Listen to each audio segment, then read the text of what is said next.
부활주의를 하게 되면은 먼저 예수님께서 다시 사신 것을 뜻하는 거죠. 그래서 전 세계에서 이 날을 축하하면서 예배를 드리고 있습니다. 부활이라는 것은 죽음을 전제로 하는 거죠. 죽음이 없다면 부활은 있을 수가 없는 것입니다. 많은 사람들이 악착같이 살아가고 있습니다. 이 생애에서 자기 뜻을 이루기 위해서 열심을 다해서 살아가고 있습니다. 하지만 그들은 어떻습니까? 끝내 죽습니다. 물론 저희도 역시 마찬가지 끝내 죽습니다. 여러분 중국의 진시 황제를 잘 아실 겁니다. 그분은 어땠습니까? 불로 불사를 생각하면서 불로 장생한다는 불로초를 구해라고까지 했으나 끝내 그는 50세의 나이에 죽고 맙니다. 참 안타까운 거죠. 사람은 태어날 때는 부잣집에서 혹은 좀 구십한 집에서 태어납니다. 하지만 죽을 때는 누구나 지희고하를 막론하고 또한 있는 자 없는 자 누구나 할 것 없이 똑같이 죽는다는 것입니다. 역시 마찬가지 여기 있는 우리 모두도 죽습니다. 죽음만큼은 가진 자랑 없는 자 누구나 똑같이 찾아오는 것입니다. 그런데 부활이라는 두 글자는 이 근본적인 원칙을 깨트려 버린 것입니다. 뒤집어 놓은 사건입니다. 예수님께서 부활하신 것이 바로 이러한 사건이 일어난 것입니다. 오늘 특별히 부활주의를 맞이해서 예수님의 부활에 대해서 함께 은혜를 나누고자 합니다. 본문에서 보게 되게 되면 여자들이 예수님 앞에 갑니다. 십자가상에 죽은 것을 알고 또한 그들이 로마 병정들이 무덤에 갇힌 예수님을 엄청나게 큰 돌로서 막았습니다. 임복했습니다. 그런데 이 여자들이 갔을 때 깜짝 놀랍니다. 그 문이 열려있고 예수님이 안 계신 것입니다. 예수님께서 부활하신 것입니다. 분명히 예수님께서는 부활하신다고 이 얘기를 하셨습니다. 그렇기 때문에 바리새인들과 또한 제사장들이 임봉을 하고 지켰지만은 그들은 예수님의 부활을 막을 수는 없었던 거죠. 그들은 마음이 졸이기 시작합니다. 아니 예수님께서 분명히 사흘 후에 다시 살아나신다는 얘기를 들었고 그로 인해서 마음에 두려움이 있었는데 그것이 현실로 나타났기 때문에 그들에게는 당할 수밖에 없었던 것입니다. 사랑하는 성도 여러분, 우리 신앙은 무엇입니까? 내세관을 두고 있으며 부활 신앙을 앞세우고 있습니다. 기독교에서 부활을 빼버리면 사실상 기독교가 아닙니다. 바울이 얘기합니다. 부활이 없다면 우리의 믿음도 헛것이라고 했습니다. 예수님은 무덤을 깨치시고 사흘 만에 다시 살아나신 것입니다.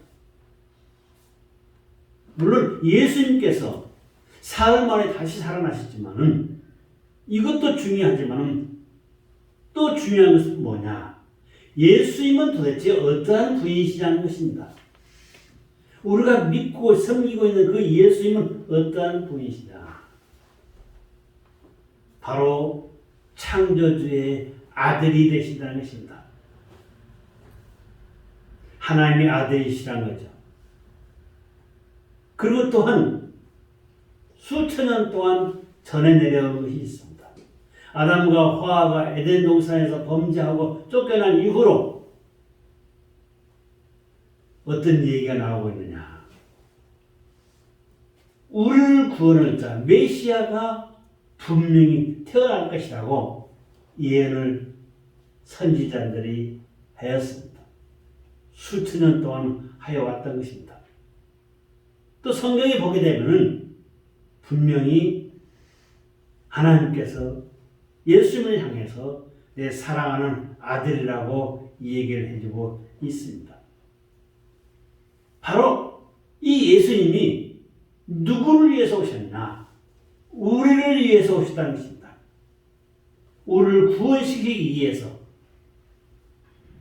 예수님께서 이 땅에 오신 것입니다. 과거에는 어떻게 제사를 지내느냐? 번제단을 쌓고 거기에다가 양이나 또한 송아지나 하다못해 비둘기 같은 것을 번제물로 올리고 그를 죽여서 각을 떠서 죽여서 그 피의 제사를 드렸던 것입니다. 여러분이 잘 아시는 솔로몬은 어떻습니까? 자그만치 양 3,000마리를 잡아서 죽였습니다. 피의 제사를 드린 거죠. 예수님께서는 십자가상에서 피를 흘림으로 인해서 우리의 죄를 대속해서 죽으신 것입니다. 우리를 위해서 죽으신 것입니다. 바로 예수님께서 죽었다가 다시 살아나신 이유는 내가 하나님의 아들임으로 인하여 내가 너희에게 새로운 삶의 새 희망을 부어주기 위함이었다는 것입니다. 죽은 자 가운데서 다시 살아나신 예수님은 영원한 생명을 우리에게 증명하여 주신 것입니다. 영원한 천국이 있다는 것을, 우리 또한 영원한 천국으로 간다는 것을, 새 소망을 우리에게 심어 주신 것입니다. 그렇다면 부활의 의미는 무엇이겠습니까? 첫째로 타 종교에는 없는 역사적 사건입니다. 다른 종교에서는 다시 살아났다는 얘기가 없습니다. 다른 종교의 창시자들은 다 무덤이 있습니다. 하지만 예수님은 무덤이 없습니다. 왜? 하늘로 부활하셨기 때문에. 이 사건은 계속 일어나는 것이 아닙니다. 단회적인 사건입니다. 실제적으로 역사적으로 분명히 일어나는 사건이라는 것입니다. 부활의 사건을 부인한다면 우리 신앙은 허구에 빠져버리고 말 것입니다. 예수님께서 십자가에 죽으시고 부활하셨다는 그 사실은 역사적 사건이고 기독교 신앙의 핵심 교리가 되는 것입니다. 그때 우리가 예수님이 부활하신 것을 행여나 조금이라도 의심한다든지 믿지 않는다면 그 사람은 기독교 신앙인이라고 볼 수가 없습니다. 예수님께서 십자가상에 죽으시고 부활하셨다는 것을 우리가 믿는 존재로서 우리가 기독교인이 되는 것입니다. 또 한 가지 사건이 있습니다. 우리 김원수 지사님께서 기도하실 때 말씀하셨지만 성령 강림 사건입니다. 예수님께서 뭐라고 하시느냐? 내가 너희에게 성령을 보내었다. 그러니 너희는 기도하라고 하였던 것입니다. 바로 그 성령 강림 사건이 일어납니다. 그 예수님이 부활하신 것과 성령 강림 사건이 합해져서 기독교 신앙은 더욱더 활활 타오르게 된 것입니다.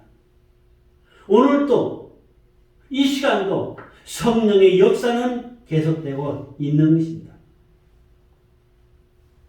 부활하셨다는 이 자체와 또한 성령이 일어나고 있다는 이 자체, 이것이 합해졌을 때 더욱더 큰 의미의 기독교의 신앙을 본질을 우리가 알 수가 있게 되는 것입니다. 성령 강림 사건 잘 아실 것입니다. 사도행전 2장에서 말해지고 있습니다. 바람이 불면서 불의 혀같이 갈라지는 것이 오면서 각 사람이 방언을 하고 그러면서 또 어떠한 현상이 납니까? 자녀들은 예언을 하고 젊은이는 환상을 보고 어르신도 꿈을 꾸리라. 새 영을 부어주리라 했던 것입니다. 우리는 이러한 희망 속에 예수님께서 우리에게 부어주신 성령 강림 사건 체험을 통해서 우리의 인생은 더욱더 달라지게 되는 것입니다. 예루살렘을 떠나지 말고 너희들이 내가 보내신 성령을 오실 것을 위해서 기도하라 했을 때 마가의 다락방에 120명의 문도가 모여서 기도했을 때 놀라운 역사가 일어나는 것입니다. 어떤 변화가 생겼습니까? 잘 아시다시피 베드로는 예수님을 3번씩이나 부인했던 자입니다. 하지만 그가 변합니다. 예수는 다시 산자다. 외칩니다. 그가 외쳤을 때 많은 성도들이 구름같이 하나님의 성전에 몰려드는 역사가 생긴 것입니다. 예수님은 분명코 이 땅에 부활하심으로 인해서 우리에게 새로운 영을 부어주시고 새로운 희망 속에서 새로운 삶을 살아갈 수 있는 그런 은혜의 은총을 부어주실 것입니다. 그럴 때 우리는 예수님과 동행하는 삶을 살아야만이 된다는 것입니다. 두 번째로 예수님의 부활 사건은 신비 중에 신비입니다. 우리가 머릿속으로 이성으로 지혜로 아무리 생각해도 알 수 없는 거죠. 도저히 상상할 수 없는 사건입니다. 설명하려야 설명할 수가 없습니다. 어떻게 죽은 자가 다시 살아납니까? 그렇기 때문에 이 자체는 신비 그 자체라는 것입니다. 예수님께서 죽음에서 다시 살아나신 것으로 인해서 이 역사적으로 실제적으로 일어난 이 사건을 통해서 우리는 다시 한번 예수님의 부활하심은 신비의 사건이라 이렇게 인식을 하십시오. 부활이라는 것은 자연현상이 아닙니다. 꽃이 피고 잎이 나고 열매를 맺었다가 그 나무가 겨울에 죽었다가 다시 태어나는 그러한 생물학적 변화의 이치가 아닙니다. 하나님도 특별히 예수님께서 십자가에 죽으심은 영원한 하나님께서 행하신 역사입니다. 우리를 위해서 하나님께서 친히 아들을 이 땅에 보내시고 그를 통해서 믿음으로 인해서 새로운 삶의 희망을 우리에게 부어주신 것입니다. 이 사건은 바로 나를 위한 사건이다.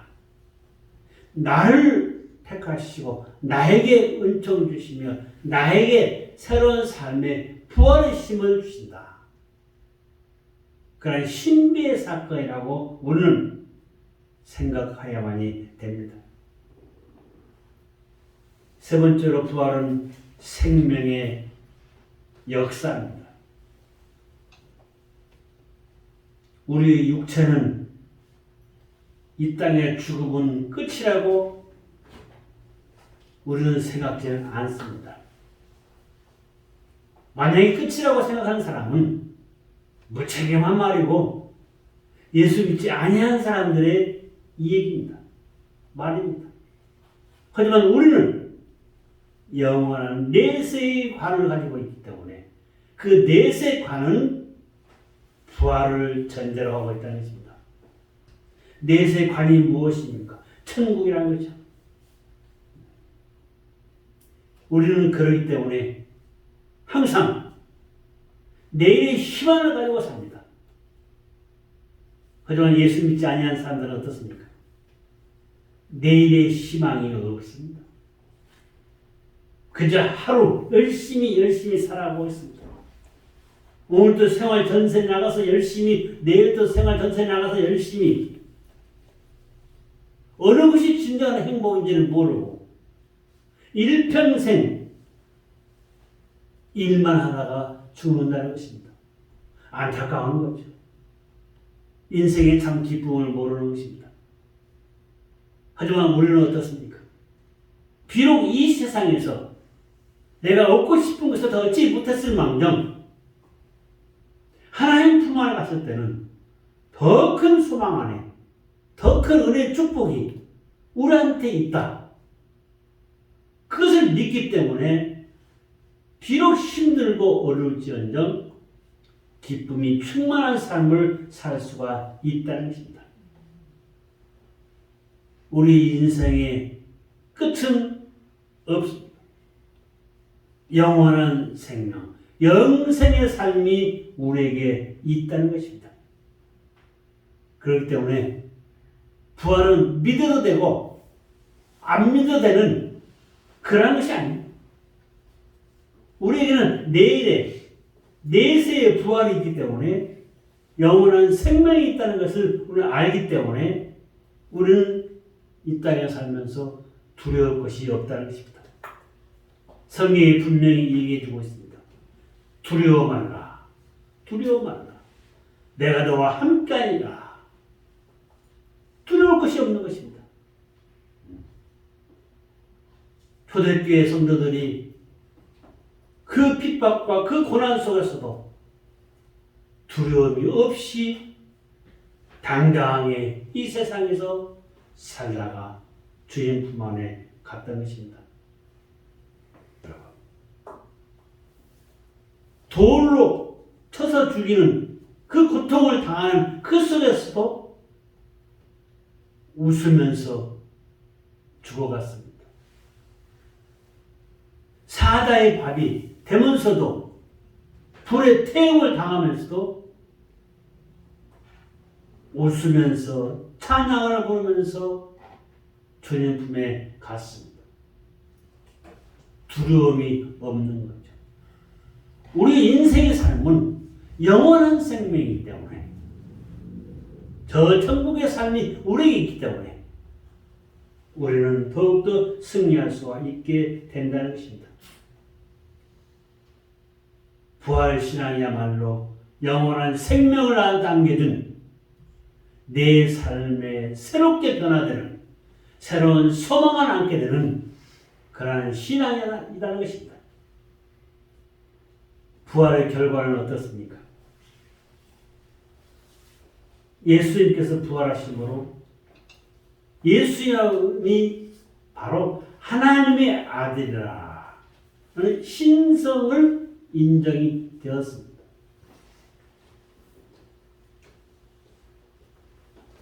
하나님께서 신성을 가지고 계시기 때문에 그 아들은 당연히 가지고 있는 거죠.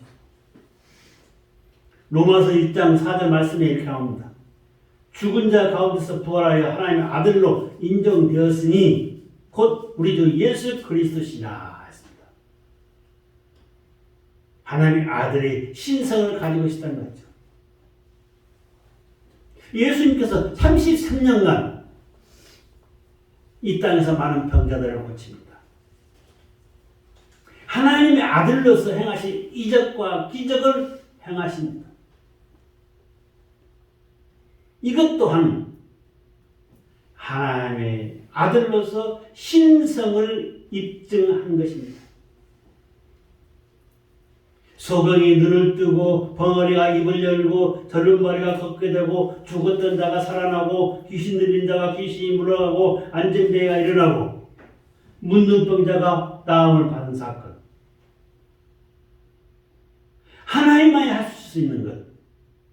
하나님의 아들이기 때문에 예수님께서 행하신 기적과 이적입니다. 비록 마구간에서 동정녀의 몸에서 태어났지만은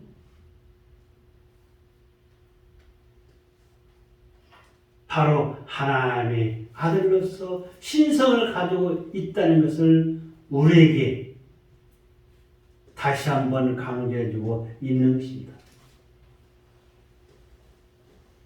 최종적으로 그가 부활하심으로 입증이 된 것입니다. 그러면서 또 어떻게 됐습니까? 예수야말로 하나님의 아들이라는 것을 입증하셨고 예수의 부활로 인해서 우리 또한 의로워졌다는 것입니다.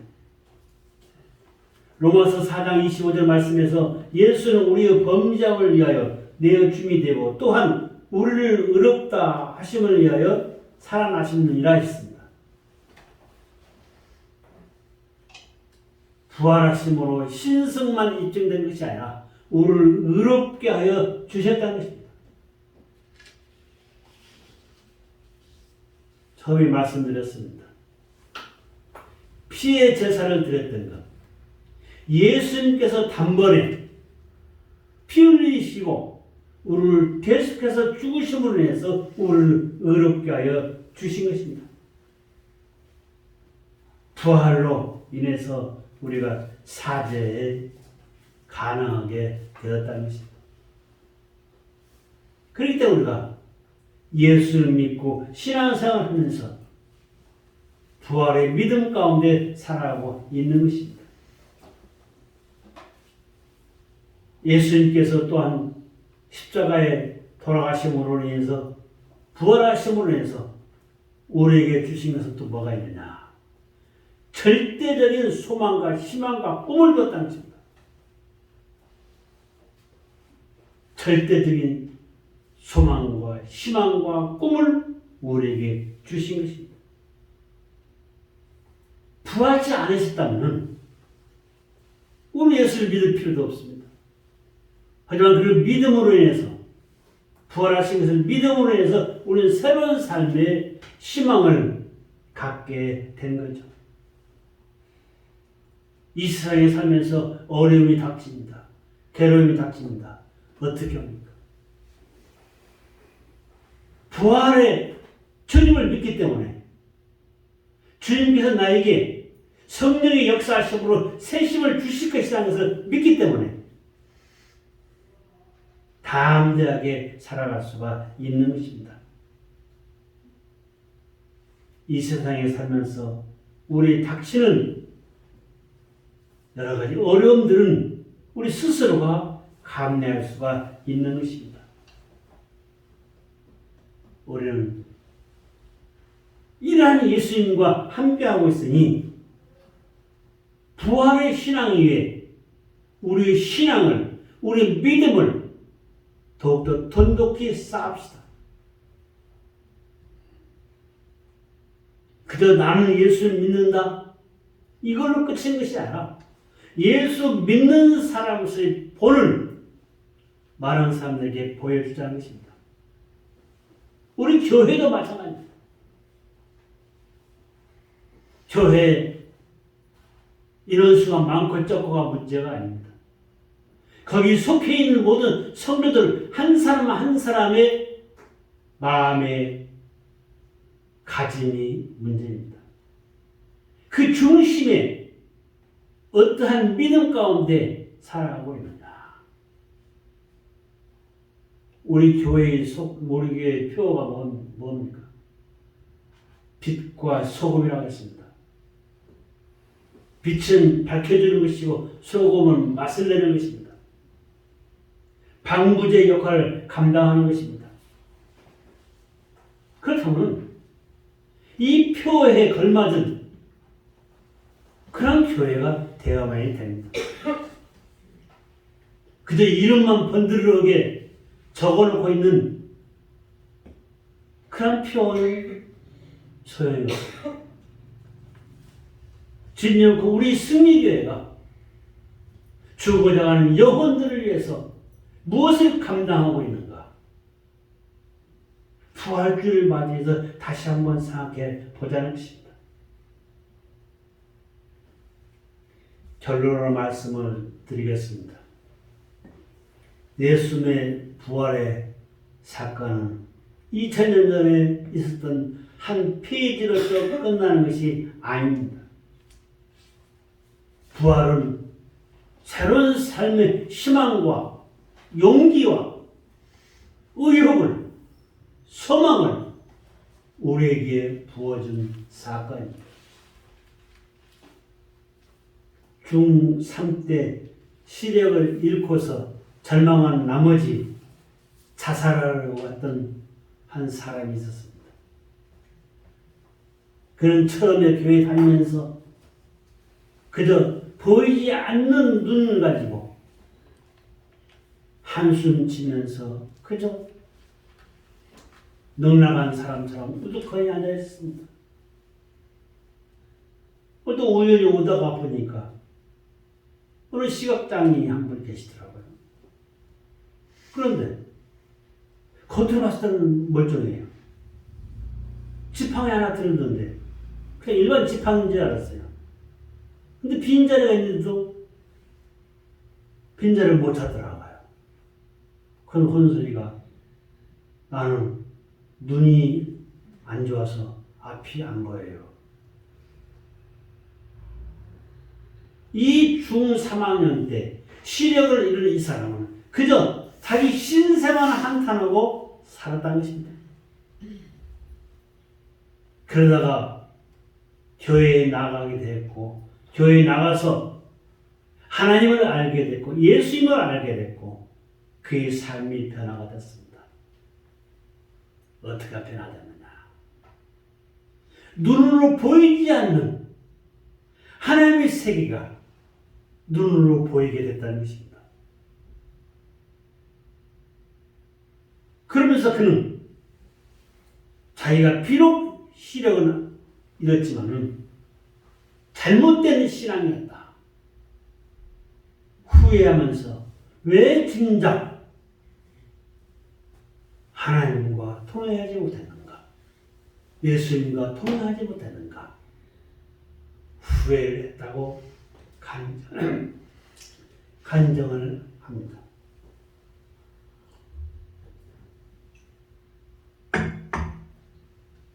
우리도 마찬가지입니다.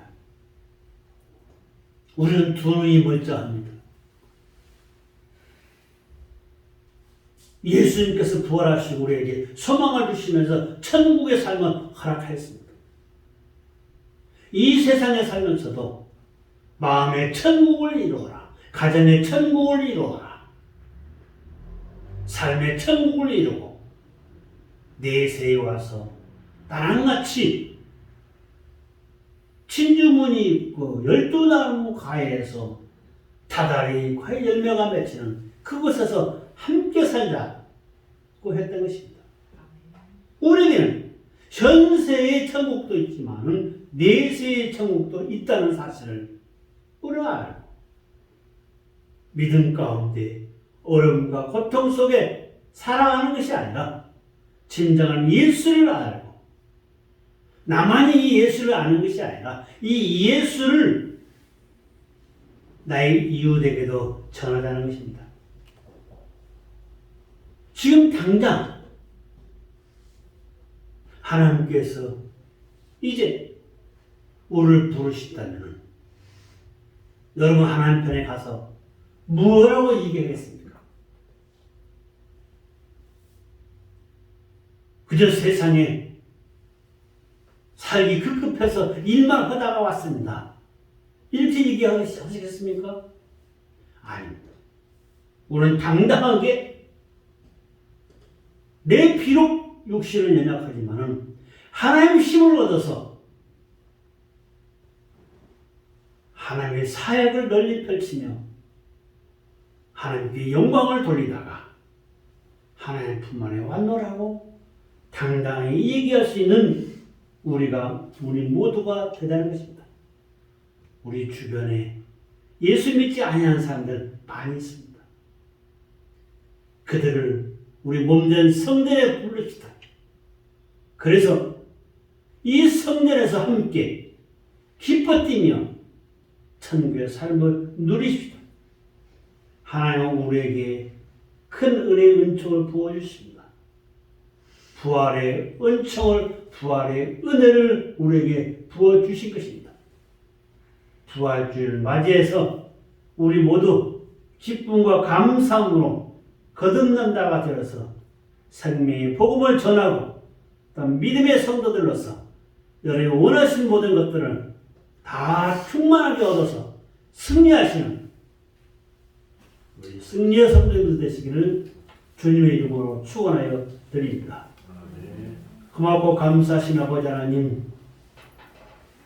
부활주의를 맞이하여 진정한 부활의 삶을 우리에게 허락하여 주셔서 어렵고 힘든 여건 속에서도 주님의 부활로 인해서 새롭게 거듭나며 또한 이웃에게도 부활의 주님을 전할 수 있는 용기를 주시고 부활의 주님과 동행하면서 우리 모든 삶이 복된 삶으로 인도함 받을 수 있도록 이끌어 주시옵소서.